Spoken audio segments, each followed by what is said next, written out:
주의 만국 불러 이 땅에 씨를 뿌려 생명의 빛 비추게 하소서. 어둠 속을 위해 수치를 참으신 주 생명의 빛 우리를 비추시네. 주의 만국 불러 이 땅에 씨를 뿌려 생명의 빛 비추게 하소서. 어둠 속을 위해 수치를 참으신 주 생명의 빛 우리를 비추시네. 주의 만국 불러 이 땅에 씨를 뿌려 생명의 빛 비추게 하소서. 어둠 속을 위해 수치를 참으신 주 생명의 빛 우리를 비추시네. 주의 만국 불러 이 땅에 씨를 뿌려 생명의 빛 비추게 하소서. 우리가 이 찬양을 드릴 때 우리 마음속에 부담이 있습니다. 천국 약속 소망으로 살고 하늘의 위로를 전하며 응애 줄이고 목마른 자 그렇게 부르심 받은 우리를 찾으신다고 하는데 오늘 우리는 이 땅 가운데 어떤 소망으로 살고 있으며 이 땅에 아파하는 눈물을 흘리는 수많은 이들에게 어떤 위로를 전하고 있는지 부르신 이 땅 가운데 어떻게 주님의 뜻을 드러내고 주님의 진리를 선포하기 위해 어떤 눈물을 어떤 땀을 흘리고 있는지 이 땅을 바라보기 전에 주님이 영광으로 함께 하시는 우리의 공동체는 빛으로 부르신 주님의 사랑 앞에 어떻게 반응하고 있는지 오늘 우리의 모습 나를 돌아보며 주님 앞에 회개하며 이 시간 기도하길 원합니다. 우리 함께 기도합시다.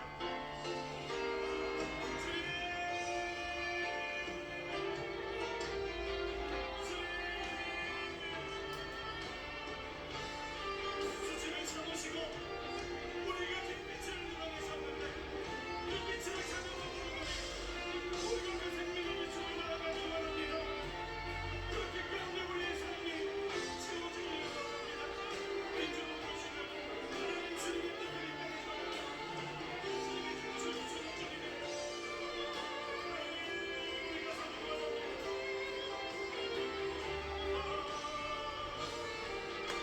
비추게 하소서. 어둠 속을 위해 수치를 참으신 주 생명의 빛 우리를 비추시네. 주의 만국 불러 이 땅에 씨를 뿌려 생명의 빛 비추게 하소서. 어둠 속을 위해 수치를 참으신 주 생명의 빛 우리를 비추시네. 주의 만국 불러 이 땅에 씨를 뿌려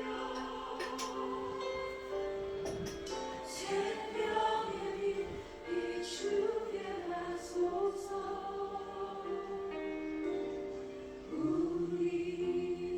주님, 오늘도 거룩하신 주님 앞에 우리의 연약함과 허물 우리의 문제와 우리의 의무를 가지고 나아갑니다.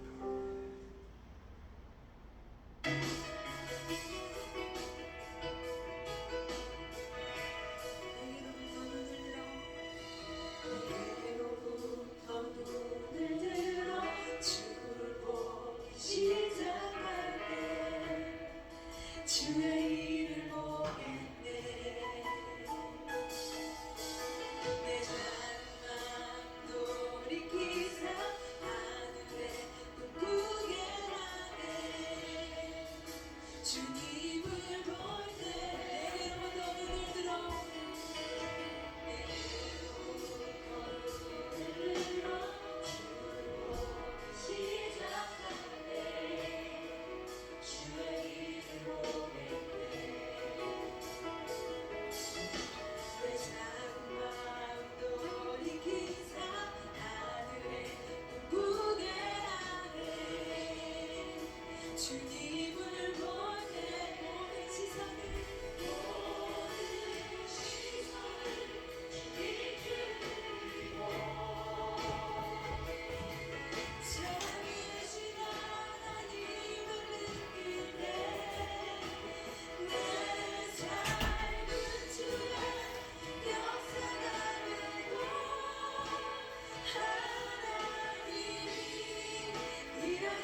거룩하신 하나님을 바라볼수록 그 하나님의 거룩하심을 알게 될수록 하나님 앞에선 우리의 그 존재의 작고 작은 것, 우리의 더러움들을 발견하게 되는 것 같습니다. 또 그럼에도 불구하고 우리를 부르신 하나님의 사랑과 은혜를 알게 되는 것 같습니다. 오늘 우리가 주님의 거룩하심 앞에 서길 원합니다. 주님, 우리가 주님의 거룩하심을 알고 또 우리를 부르신 하나님의 그 사랑과 은혜의 그 자비하심을 오늘 예배 가운데 알기를 원합니다. 하나님 주의 임재를 부으시고 우리가 주님 앞에 설 수 있도록 주님 한 번만 바라보며 주님 앞에 나아갈 수 있도록 시간 역사해 주십시오.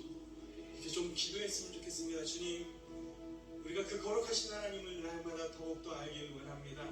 우리가 예배 드릴수록 우리가 하나님의 말씀을 한 자락 더 듣고 따라갈수록 그 거룩하신 하나님을 더욱더 알고 우리를 향한 하나님의 사랑을 더욱더 깊이 알아 주님의 사랑에 합당한 자로 자라갈 수 있도록 우리의 삶을 사용하여 주시고 우리의 삶을 붙드시고 인도해 달라고 시간 좀 기도하며 나아가겠습니다. 하나님 아버지 감사합니다. 오늘도 우리를 부르신 하나님 앞에 우리가 나아갑니다. 오늘도 우리의 모습을 바라볼 때 거룩하신 하나님 앞에 우리가 설 때 하나님 내가 두렵습니다. 하나님 내가 부끄럽습니다. 하나님 내가 무엇이었는지 주셔서 나를 사랑하시는지 하나님 이렇게 연약한 자라 하나님께서 어떤 것을 기뻐하셔서 나를 부르시고 오늘도 나를 붙드시고 계신지 나를 잘 알 수 없습니다. 하나님 그러나 내가 하나님 앞에 감사한 것을 나를 붙드신 하나님께서 나를 지금까지 신실하게 하나님 실수치 않으시고 인도하셨습니다. 하나님 내가 그 사랑과 은혜를 모두 감사합니다. 하나님 오늘 좋은 환경 속에서 하나님 앞에 살아가는 것을 믿고 하나님 감사하지 못할 때도 돌아가겠습니다. 하나님 오늘 우리를 부르신 하나님 앞에 설 때 주님의 크심을 알고 나의 작음을 알고 하나님의 사랑 가운데 내가 주님의 자세와 우리의 마음이 무엇인지 말씀 가운데 겸손하게 우리 고기를 엎고 나의 마음을 역사하시고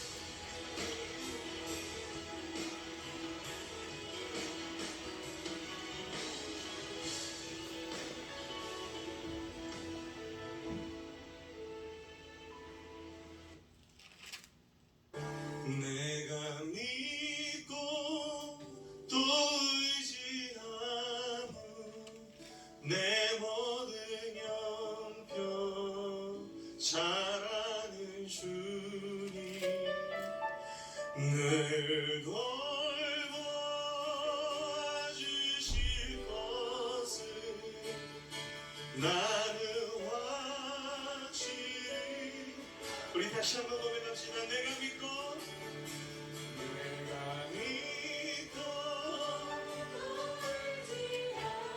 내 모든 영역 잘 아는 주님 늘 돌봐주실 것을 나는 확실히 우리 이 찬양의 고백을 제 앞에 드렸으면 좋겠습니다. 하나님의 은혜로 하나님의 은혜로 있을 데 없는 자 왜 구속하여 주는지 난 왜 내게 굳센 믿음과 왜 내게 굳센 믿음과 또 복음 주셔 내 맘이 항상 편한지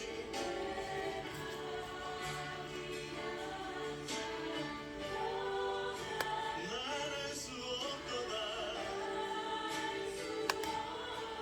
그러나 내가 믿고 의지하는 주님 내가 믿고 또 의지하는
주님, 나의 형편을 아시는 주님, 나를 붙드시는 주님, 나의 삶을 주님 앞에 맡겨드리며 이 예배 가운데 나의 삶을 주님 앞에 올려드린다고 다시 한번 기도하며 나아가기를 원합니다.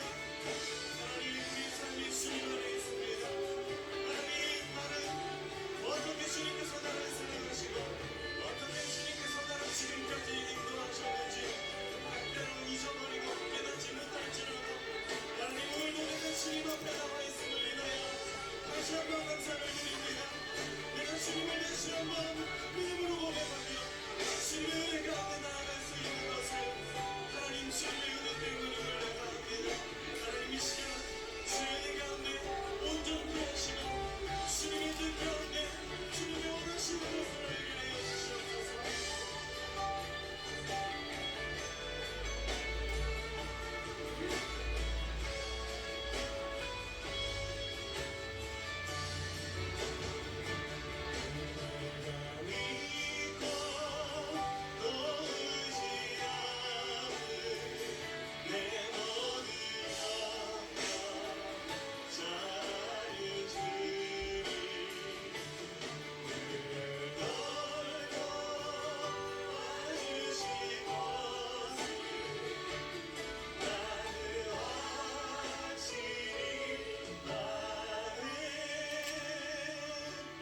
내가 믿고 또 의지하는 내 모든 영역 사랑이 주님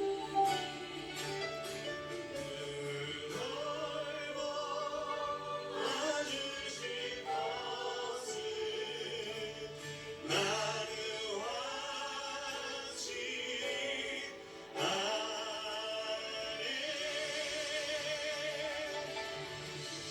오늘 우리를 인도하신 주님, 자유밖에 합당하신 주님, 그 사랑과 은혜를 감사합니다.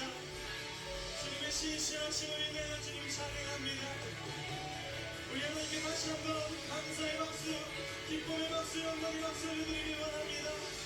할렐루야.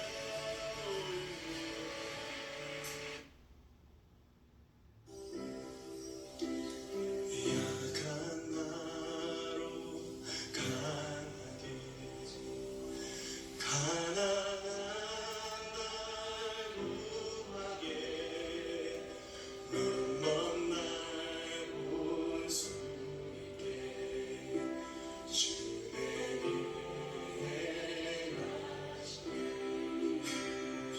약한 나로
약한 나로 강하게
11월 23일 3일간 예배를 시작하도록 하겠습니다. 사도신경 하시고 신앙 고백하시겠습니다. 전능하사 천지를 만드신 하나님 아버지를 내가 믿사오며 그 외아들 우리 주 예수 그리스도를 믿사오니 이는 성령으로 잉태하사 동정녀 마리아에게 나시고 본디오 빌라도에게 고난을 받으사 십자가에 못 박혀 죽으시고 장사한 지 사흘 만에 죽은 자 가운데서 다시 살아나시며 하늘에 오르사 전능하신 하나님 우편에 앉아 계시다가 저희로서 산자와 죽은 자를 심판하러 오시리라.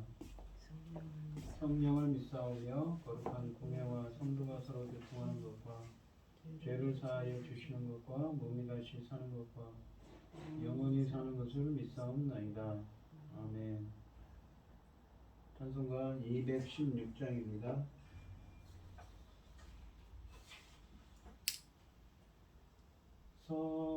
성자의 귀한 몸 나를 위하여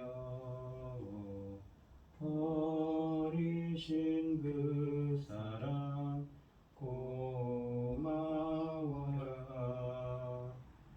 내 머리 숙여서 주님께 비는 말 나무 주님께 바치리까.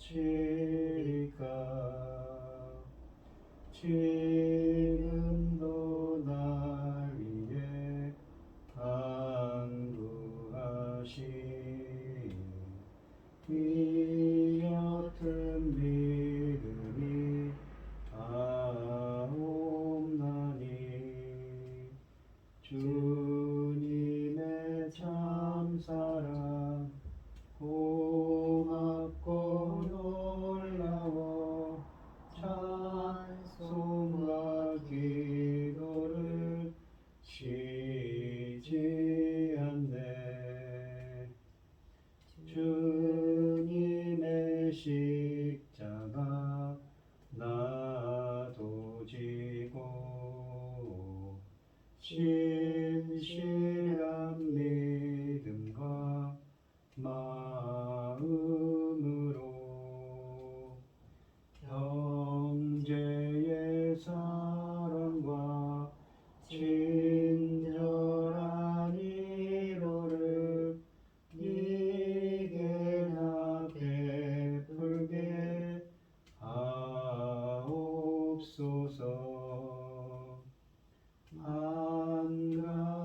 만 가지 은혜를 받았으니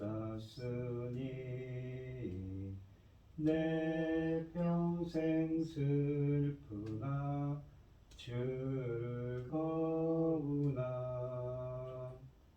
이 몸을 온전히 주님께 바쳐서 주님만 위하여 늘 살겠네. 아멘. 성경 봉독 시간입니다. 오늘 함께 하신 하나님의 말씀은 이사야서 9장 1절로 7절 말씀입니다. 성경 교독을 하시고 구혜의 입사인 기도해 주시겠습니다. 교독을 하겠습니다. 제가 먼저 읽겠습니다. 전에 고통받던 자들에게는 흑암이 없으리로다. 옛적에는 여호와께서 스불론 땅과 납달리 땅이 멸시를 당하게 하셨더니 후에는 해변길과 요단 저쪽 이방의 갈릴리를 영화롭게 하셨느니라. 흑암에 행하던 백성이 큰 빛을 보고 사망의 그늘진 땅에 거주하던 자에게 빛이 비치도다. 주께서 이 나라를昌盛하게 하시며 그 즐거움을 더하게 하셨으므로 추수하는 즐거움과 탈취물을 나눌 때에 즐거움같이 그들이 주 앞에서 즐거워하노니 이는 그들이 먹을 게 맹목이와 그들의 어깨 채찍과 그 압제자의 막대기로 주께서 꺾으시되 미디안의 날과 같이 하셨음이니이다. 어지러이 싸우는 군인들의 신과 피 묻은 겉옷이 불에 섭같이 살라지리니 이는 한 아기가 우리에게 낳고 한 아들을 우리에게 주신 바 되었는데 그 어깨에는 정사를 메었고 그 이름은 기묘자라 기묘사라 전능하신 하나님이라 영존하신 아버지라 평강의 왕이라 할 것이니라. 그 정사와 평강의 더함이 무궁하며 또 다윗의 왕자와 그의 나라에 군림하여 그 나라를 굳게 세우고 지금 이후로 영원히 정의와 공의로 그것을 보존하실 것이라. 만군의 여호와의 열심히 이를 이루시리라. 아멘. 아멘. 기도하겠습니다.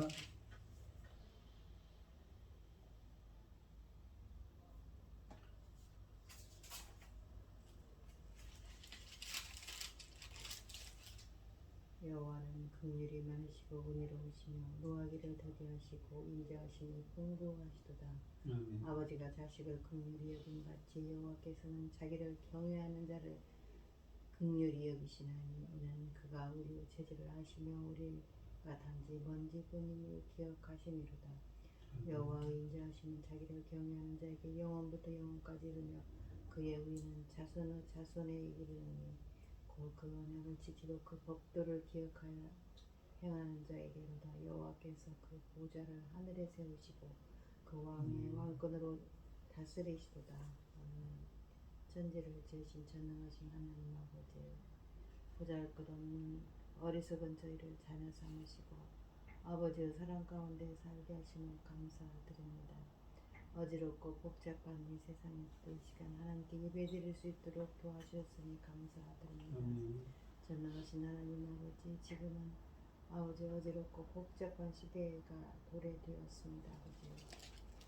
아버지 하나님, 한쪽에서는 전쟁을 하고 있고 코로나19 전염병이 아버지 세상을 뒤흔들었고 아버지 이러므로 인하여서 아버지 우리는 어려운 일에 많이 닥치고 지나오고 있습니다만 쉽게 해결되지 않고 있습니다. 아버지 하나님, 전능하신 하나님의 손으로 도와주시옵소서. 거기에 지금은 열매 맺을 아주 중대한 시대가 아닙니까?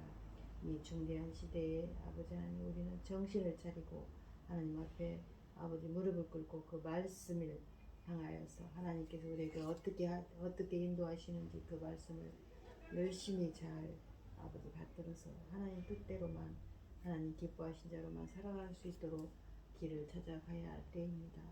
이 중대한 시대에 아버지 하나님, 열매 맺을 그 말씀을 들고선 당신의 사랑하는 종을 아버지 하나님 만나 세워주셨으니 아버지 감사드립니다. 이 열매 맺을 말씀으로 말미암아 아버지께서 받으실 그리스도의 신부들이 넉넉히 나올 수 있도록 아버지 도와주시옵소서. 전능하신 하나님 아버지, 저희는 아버지 무엇이 더 중요합니까? 하나님 기뻐하신 일이 무엇인지 언제든지 살피고 아버지 하나님께서 명령하시는 그 길이 어느 길인지 잘 찾아서 하나님 기뻐하시는 만 가기를 소원하고 간절히 기도드리고 있습니다. 전능하신 하나님 아버지, 이 땅에는 아버지 하나님 참 어려운 일도 많고 복잡한 일도 많습니다. 그러나 저희는 하나님 기뻐하시는 길, 하나님 명령하신 일 위에 다른 것은 계획하거나 생각하거나 아버지 원하고 있지 않습니다. 아버지 기뻐하신 길로만 되어지기를 원합니다. 전능하신 하나님 아버지, 우리가 여기까지 왔는데 아버지 기뻐하신 길에서 더 무엇을 찾고 무엇을 바라겠습니까?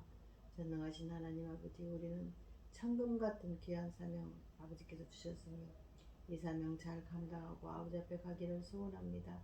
이 고비를 잘 넘기고 아버지께서 원하시고 기뻐하신 길로만 갈 수 있기를 간절히 소원하옵고 영만 죄악 가운데서 구원하여 주신 우리 주 예수 그리스도의 이름을 받들어 기도드리옵나이다. 아멘. 오늘 본문 말씀의 제목은 하나님의 여호와의 열심입니다. 이사야 선지자는 하나님과 백성을 실망시키고 있는 남유다의 왕을 대신하게 될 진짜 왕, 참 왕이 오실 것을 본문에서 선언하고 있습니다. 그런데 이 왕은 아위로 오신다고 합니다. 그는 하나님이 원하시는 대로 모든 것을 운영해 나갈 왕이십니다. 유다를 침략해 운영할 분과 한참 전쟁 중인 아하스 왕과는 달리 장차 오실 왕의 통치는 모든 전쟁을 없앨 것입니다. 선지자는 이 메시아에 대하여 본문에서 예언하고 있습니다. 이사야 선지자는 이미 사무엘하 7장에 기록된 다윗 언약에 따라 메시아는 다윗의 후손으로 오실 것을 선언하고 있습니다. 1절로 2절에 보시면 전에 고통받던 자들에게는 흑암이 없으리로다. 전에라는 것은 그러니까 지난 시간에 보시면 8장에 보시면 흑암, 어둠에 대한 이야기를 했지요. 근데 그 흑암이 없다고 합니다. 이제 9장에 와서는 옛적에는 여호와께서 스불론 땅과 납달리 땅에 멸시를 당하게 하셨더니 후에는 해변길과 요단 저쪽 이방의 갈릴리를 영화롭게 하셨느니라. 흑암에 가던 백성의 큰 빛을 보고 사망의 그늘진 땅에 거주하던 자에게 빛이 비치도다 라고 되어 있습니다. 이 주의 백성이 수치를 씻을 날이 온다고 1절에 말씀하십니다. 1절의 문장은 그런데 보시면 히브리어로 보시면 맨 앞에 접속사가 들어갑니다. 그 접속사는 반어적인 의미를 가지고 있어서 해석을 해서 그러나로 해석하는 것이지요. 그러므로 이 부분을 제대로 번역하면 그러나로 시작하여 앞에 그러니까 8장 22절의 상황이 역전될 것을 알려줍니다. 8장 22절을 보시면 땅을 굽어 보아도 환난과 흑암과 고통의 흑암뿐이니 그들이 심한 흑암 가운데로 쫓겨 들어가리라. 심한 흑암 가운데로, 어두움 가운데로, 그러니까 하나님의 심판을 의미죠. 그 흑암 가운데로, 앞을 보이지 않는 어둠 가운데로 쫓겨 들어간다고 합니다. 그런데 이 1절에 와서는 어떻습니까? 빛이 비추지요. 절대적인 어둠 속에서 좌절하는 백성에게 빛이 옵니다. 꿈이 무너지고 정의가 파괴된 현실을 바라보면 어두울 수밖에 없습니다. 이런 때에 좌절할 것인가요? 정녕 하나님이 우리를 잊었다고 단정할 것인가요? 이럴 때 일수록 과거를 회상하며 하나님의 도우심을 생각해야 합니다. 소망은 항상 우리 현실의 한 부분입니다. 그리스도인은 소망을 먹고 사는 사람들이기 때문이지요. 드디어 어둠 속에서도 하나님의 빛을 바라며 기다리던 자들에게 구원의 시간이 임합니다. 선지자는 1절에서 스불론, 납달리, 갈릴리 등 세 곳을 지명합니다. 스불론과 납달리는 갈릴리 북쪽에 위치한 곳으로서 주전 733년경에 이 아스르의 티글라 빌레세르 3세가 북이스라엘을 침입하여 차지하는 곳입니다. 그러니까 땅을 빼앗은 것이죠. 이방의 갈릴리라는 표현은 이런 역사적인 배경에서 나온 말입니다. 9장 1절에서 이 해변길이라는 것은 갈릴리 바다 옆에 있는 평야 지역을 가리킵니다. 9장 8절로 10장 4절, 그러니까 이 본문 바로 다음에 있는 단락에서 이 북이스라엘이 교만으로 인해 주전 732년에는 티글렛 빌레세르 3세에 의해 곤욕을 치르고 급기야 722년에 이 살마네살 5세에 의해 멸망할 것을 내다보고 있습니다. 이 지역은 북왕국 이스라엘이 유다의 요청을 받고 침략해온 아수르군에게 처음으로 빼앗긴 곳입니다. 이 지역은 주전 732년 혹은 720년 사건 이후로 요단강 동편의 길르앗과 함께 아수르의 통치구역이 되게 됩니다. 이스라엘이 이방인에게 빼앗겨 수치의 상징이 되어버린 어두움의 땅에 주님의 찬란한 빛이 임하여 그 빛을 영화롭게 하실 것이라고 합니다. 심판의 대상들이 언젠가는 주님의 구원을 입을 것임을 뜻합니다. 여기에 언급된 장소들은 모두 이스라엘의 북단에 위치한 지역으로 이사야는 이곳이 메시아의 오심과 함께 영화로움을 찾게 될 것을 예언하는데 이곳이 멸시를 받았다고 기록된 것은 당시 그들이 아람 베나닷의 침략 그리고 아스르 군대 티글라필레셀의 공격으로 인해 피폐하게 되고 지역상 200세기와 접해 있기 때문에 이 이방인과 섞이거나 그들의 풍조를 본받는 행위를 했기 때문입니다. 그러니까 역사적으로 보면 이 이방인들이 거기에 살게 되죠. 북이스라엘이. 그래서 어떻습니까? 아수르의 멸망을 당해서 이 사마리아 지역에 이 사마리아인 하면 그 혼혈이를 이방인과 혼혈이 된 혼혈 족속이 되었지요. 이 지역에 대한 멸시는 예수님 당시에도 이 요한복음 1장 46절이나 7장 41절 같은 말씀에서 유대인들의 말에도 나타납니다. 한편 본문에 대조적으로 사용되고 있는 옛적에는 이라는 말과 후에는 말이 이라는 말이 대조적이죠. 옛적에는 이랬는데 후에는 이렇다.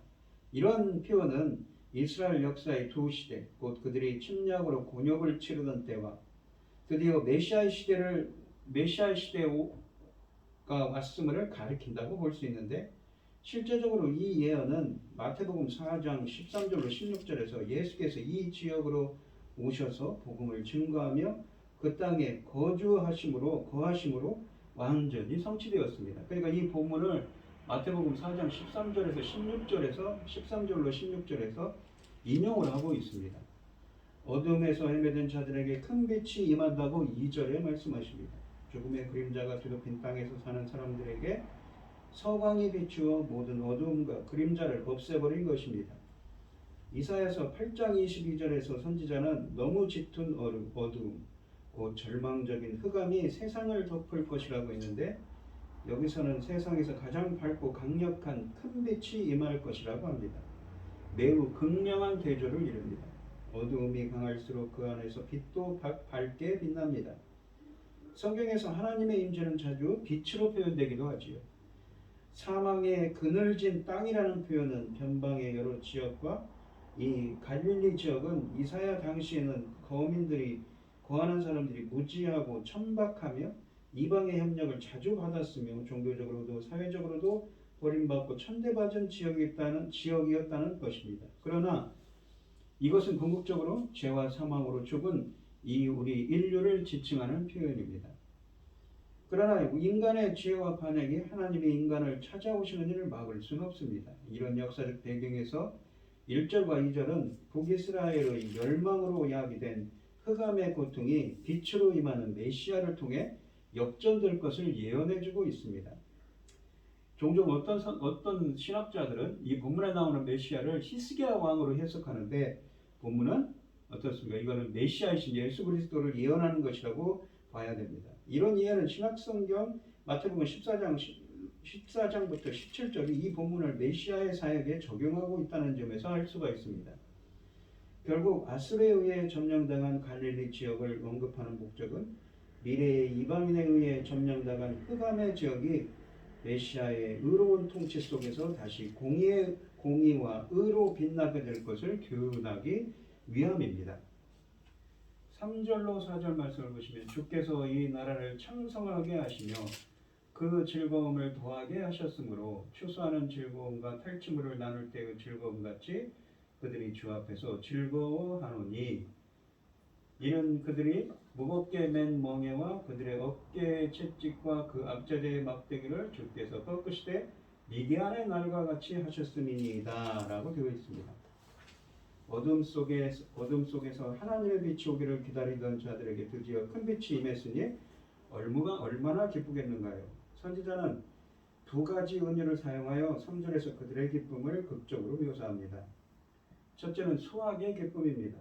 농사철 내내 온갖 정성을 들이며 쏟아가지고 온갖 정성을 들여서 농작물을 가꾸던 농부가 언제 가장 기뻐할까요? 당연히 그 농작물을 수확할 때입니다. 농부의 모든 수고가 열매로 드러나는 순간이며 그의 농법이 효과적이었음을 인정받는 순간이기 때문입니다. 그러므로 농부에게 풍년의 수확처럼 기쁜 것은 없습니다. 선지자는 남은 자들이 빛을 보는 순간 이런 기쁨을 맛볼 것이라고 합니다.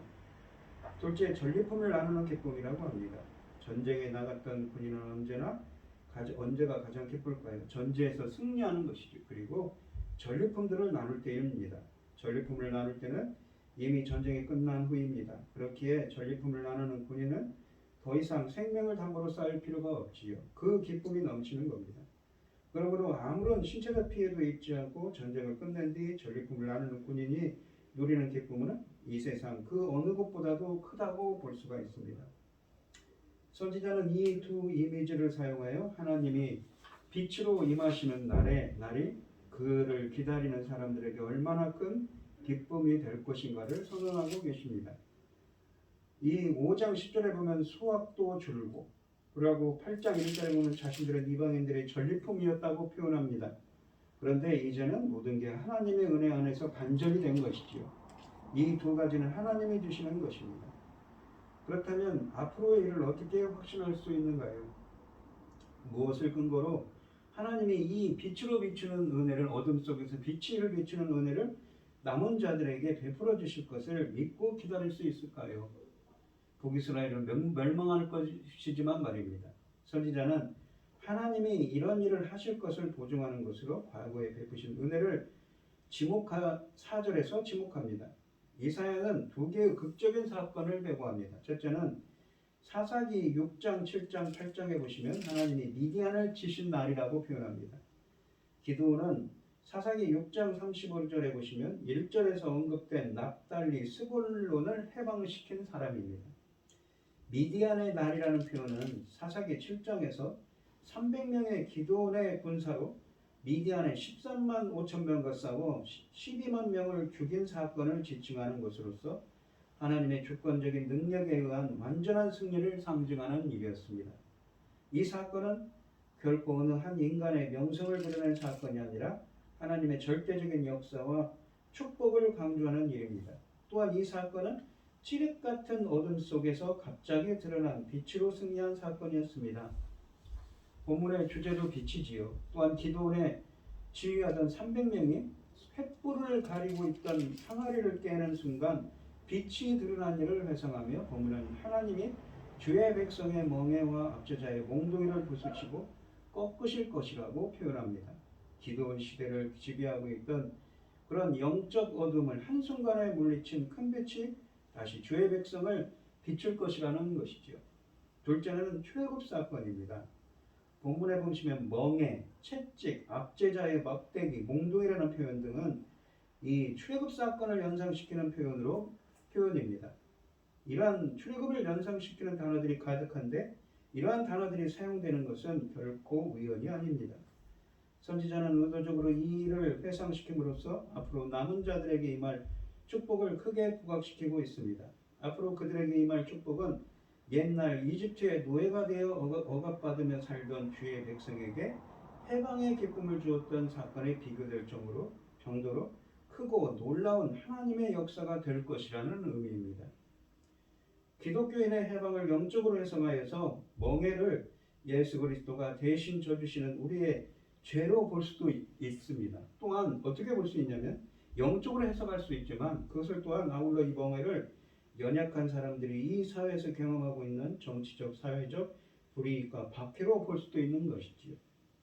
이러한 두 가지를 행하시기 위해 메시아는 정의와 공의를 행하시기에 빛으로 임하신다는 것이지요. 하나님은 두 가지 모두 소중하게 여기시며 그의 백성들의 삶에서 이런 일들을 행할 것을 약속하십니다. 5절 말씀을 보시면 어지러이 싸우는 군인들의 신과 피 묻은 겉옷이 불에 섭같이 살라지리니 군인들의 신과 피 묻은 군인들의 옷이 불타버린다는 것입니다. 하나님이 큰 빛으로 오셔서 억압받는 백성들에게 해방의 기쁨과 추수하는 자들의 즐거움을 주시는 날 세상에서 전쟁이 사라집니다. 군인들은 전쟁이 나갈 때마다 착용했던 군화와 군복을 불에 태웁니다. 본문을 해석하는 데 중요한 것은 왜 이것들이 태워지느냐라는 것이죠. 우리가 이사야서 2장 2절로 4절은 하나님의 말씀이 세상을 지배하게 되면 말씀의 판결이 얼마나 공평한지 세상 사람들이 더 이상 전쟁할 필요를 느끼지 못하여 전쟁 무기들을 농기구로 바꿀 것이라고 했습니다. 같은 생각이 본문에서도 반복되고 있습니다. 하나님의 빛이 이 땅에 임하여 억압된 사람들을 자유하게 하는 날, 해방을 누리게 된 자들뿐만 아니라 그들을 억압한 자들도 더 이상 무력과 전쟁의 필요를 느끼지 못합니다. 참 평화가 임했기 때문이지요. 그래서 그들은 자신들이 평소에 입고 전쟁했던 군복과 기구들을 불에 사른다고 표현하는 것입니다. 이 6절로 7절을 보시면 이는 한 아기가 우리에게 낳고 한 아들을 우리에게 주신 바 되었는데 그의 어깨에는 정사를 메었고 그의 이름은 기묘자라 모사라 전능하신 하나님이라 영존하시는 이 아버지라 평강의 왕이라 할 것입니다. 그 정사와 평강의 더함이 무궁하며 또 다윗의 왕자와 그의 나라에 군림하여 그 나라를 굳게 세우고 지금 이후로 영원히 정의와 공의로 그것을 보존하실 것이라. 만군의 여호와의 열심히 일을 이루리라.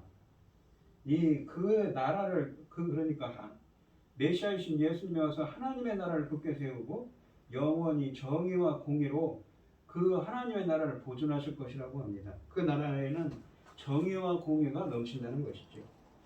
선지자가 지금까지 선포한 하나님의 구원의 빛을 실현시키기 위하여 한 아기가 탄생합니다. 한 아기가 우리에게서 낳고 한 아들을 우리에게 주신 바 되었다고 6절에 표현하는데 6절에서 언급한 한 아기, 한 아들은 이미 이사야서 7장 14절로 16절에 예언되었던 임마누엘을 의미합니다. 그런데 7장으로부터 이사야는 메시아의 잉태와 탄생을 진술했습니다. 이제 순차적으로 그 아들이 무한하신 자로서 무한한 분으로서 다윗의 위에 올라 영원한 나라를 세우며 공의와 정의로 평강으로 다스리실 것을 예언하고 있는 것입니다. 본문에 나오는 두 동사, 그러니까 6절 첫 문장에 나오는 낳다, 이 6절 첫 문장에 보시면 한 아기가 우리에게 낳고 한 아들을 우리에게 주신 바 되었다라고 표현하죠. 낳다와 주신 바 되었다라는 것에 대해서는 낳다는 것은 한 아기가 우리에게 낳다는 것은 메시아의 인성을 가리킵니다. 그리고 주신 바 되었다, 한 아들을 누가 주셨습니까? 하나님의 보존심을 받은 신성을 가리킵니다. 임마누엘의 아이에 대한 예언이 이 이사야서 7장 14절에 있었던 이 예언이 새로운 단계로 치닫고 있습니다. 선지자는 복잡한 구약 예언의 한 단면을 보여주고 있습니다. 그는 분명 사람에게서 난 자이지만 또한 하나님으로부터 온 자라는 것이죠. 우리에게서 난 자가 우리를 통치한다고 하시는데 이 말씀의 궁극적인 성취는 장차 온 인류를 다스리고자 왕으로 태어나실 메시아를 통해 이루어집니다. 즉 본문은 메시아에 대한 예언입니다. 그에게 주어진 이름들을 보면 하나님께만 적용될 수 있는 이름들입니다. 그의 어깨에는 정사를 메었다고 하는데 정사라는 것은 통치권을 의미하는 말입니다. 정부를 뜻하는 것이죠. 이 아이는 온 우주적인 통치권을 가지신 분이십니다. 또한 임마누엘의 한 예로 탄생했던 이사야의 아이가 이 마살렐 하스바스라는 이 네 가지 단어로 구성된 이름을 지었듯이 이 아이도 네 가지 이름을 지닙니다. 이 아이가 갖게 되는 이름은 기묘자와 모사라고 표현합니다. 기묘자라는 말은 히브리어를 보시면 페레라고 하는데 이 말이 파라라는 경이롭다, 원더풀, 원더하다 영어로 에서 유래한 말입니다. 그러니까 놀라움 또는 기적을 의미하는 말입니다. 원래 기묘자라는 표현이. 근데 이제 이 표현을 영어 성경에서는 원더풀이라는 표현을 썼는데 놀라운, 경이로운이라는 표현을 썼죠. 형용사로 그냥 표현을 했습니다. 기묘자라고 표현하고. 그런데 이 사사기에 보시면 13장 18절에 보시면 마지막 사사인 삼손의 아버지에게 마노아에게 천사가 나타나는데 그 천사의 의미는 기묘자라고 합니다. 그때 그 기묘자는 필이. 근데 여기 본문에 이사야서에 나오는 그 기묘자는 페레인데 파라라고 하는 경이롭다 하는 똑같은 말에서 유래한 말입니다. 그러니까 어근이 같지, 어원이. 그래서 사사기에 나오는 그 기묘자는 형용사형으로서 놀라운, 기이한이라는 의미고 이사야서에 나오는 기묘자는 명사형으로서 놀라운, 기적을 의미합니다. 그러니까 이 기묘자라는 것은 이 메시아 또는 예수 그리스도를 예표하는 것이죠. 우리가 구약 성경에 보시면 여호와의 사자라고 나타나시는 분들이 종종 하나님과 동격으로 하나님으로 또한 표현되는 경우를 볼 수가 있습니다. 그러니까 기묘자라는 이 표현은 이 예수 그리스도 메시아를 예표한다고 볼 수 있습니다. 또한 모사라고 하는데 모사에 해당하는 히브리어 단어는 계획하다, 조언하다의 의미를 가진 야찌의 분사형인 이 카운셀러를 의미합니다. 그러니까 명사형이 되어서 계획하는 자, 조언가죠. 조언하는 사람, 상담자라는 표현입니다. 조언해주는 사람인 것입니다. 앞에의 7장과 8장의 핵심적인 주제는 인간의 계획과 하나님의 계획의 충돌이었습니다. 이 점을 고려하면 9장 6절에서 모사에라고 하시는 언급은 메시아가 그의 일을 계획하고 실현하며 말씀하셔서 조언해 주시는 분임을 시사해 줍니다. 이런 이해는 11장 2절에서 미래의 메시아가 모략의 영으로 통치하실 것이라는 말에서 더욱 지지를 얻습니다. 기묘자 모세란 말은 인성을 초월하여 그가 하나님으로서 하나님의 모든 비밀을 아시는 분이시고 하나님의 일을 행하시는 분이라는 의미를 담고 있습니다. 인간의 계획은 영적인 지혜가 부족합니다. 반면에 이 아이는 연약함과 강함이 있고 연약함에 강함이 있고 항복할 때 승리가 주어지고 죽음 안에 생명이 있는 지혜를 지녔습니다. 아이에게 주어지는 두 번째 이름은 전능하신 하나님입니다. 10장 21절에서 이 이름은 하나님께 직접 드려집니다. 이 이름은 군인과 관련되어 있으며 3절부터 5절에서 언급되었던 군사적인 이미지를 연상시킵니다.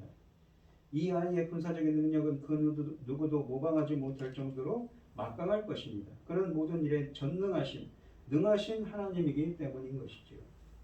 아이의 이름은 또한 네 번째 이름은 영존하시는, 세 번째 이름은 영존하시는 아버지라고 합니다.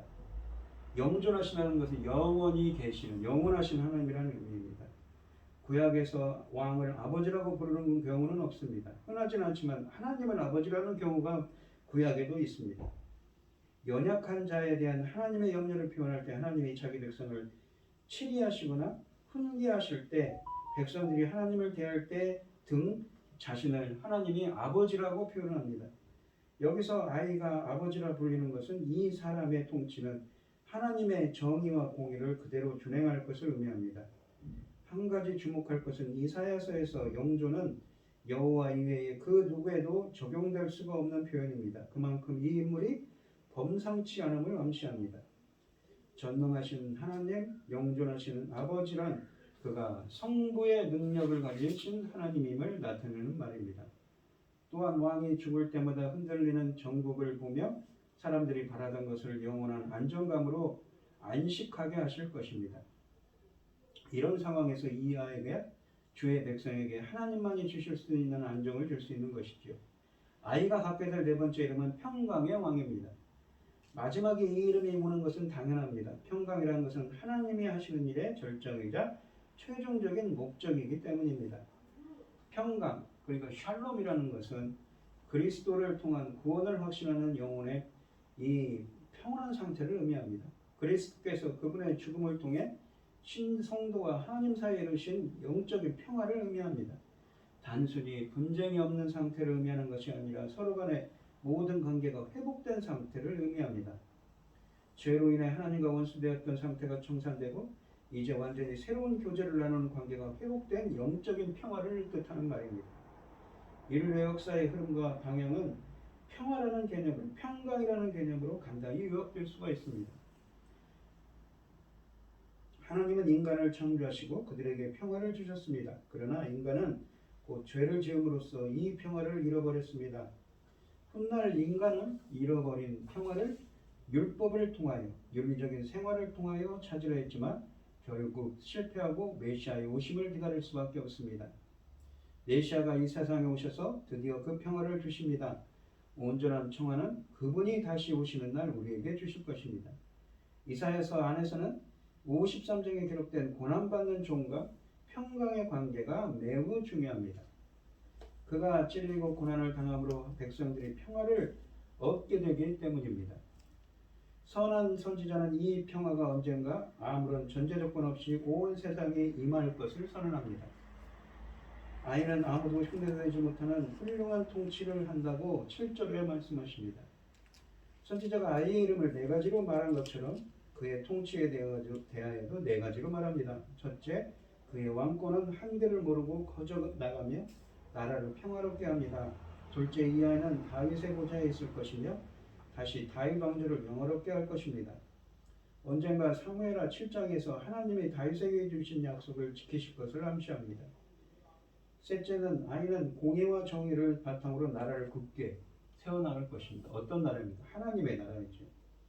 공의라는 것은 하나님과 인간의 바른 관계성을 의미하는 단어입니다. 정의라는 것은 미시파트라고 해서 인간과 인간 간의 관계를 규정하는 하나님의 의로운 심판을 의미합니다. 선지자는 공의와 정의를 하나님의 성품의 가장 기본적인 요소로 하고 누누이 주장해 왔는데 이 메시아이신 임마누엘의 하나님이시께서 역시 공의와 정의의 바탕을 둔 통치를 하실 것입니다. 또한 이 메시아가 공의와 정의를 통치한다는 것은 그렇게 하지 못하는 현재 왕 아하스와 대조를 이룹니다. 넷째는 아이가 이처럼 놀라운 통치를 펼쳐나갈 것을 하나님의 열심이 보장합니다. 이 키나라고 되어 있는 이 열심이라는 말은 두 가지 의미가 있습니다. 이 이사야서 37장 32절에 보시면 이는 남은 자가 예루살렘에서 나오며 피하는 자가 시온산에서 나올 것입니다. 만군의 여호와의 열심히 이를 이루시리라. 열심이라는 건 열정이라는 의미죠. 근데 좋은 의미로는 열정이라는 의미지만 어떻습니까? 이스라엘이 악을 행하면 그 열심을 통하여서 이 질투하시는 하나님으로서 심판의 의미로도 쓰이는 단어입니다. 하나님이 자신의 명예를 걸고 이 일을 꼭 이루실 것을 선언하고 있는 것이죠. 그러니까 본문에서는 어둠 속에 빛을 비춘다는 구원의 의미이기 때문에 하나님의 열정으로 하나님의 일을 이루실 거라는 것입니다. 구원을 메시아를 통해서 말입니다. 더 나아가 9장 7절에서 이 인물이 지금 이후로 영원히 정의와 공의로 그것을 그러니까 나라를 영원히 보존하실 것이다 라는 진술은 이 아이가 궁극적으로 미래에 출현할 신적 인물인 메시아라는 증거입니다. 미래의 메시아는 공의와 정의로 나라를 보존할 것입니다.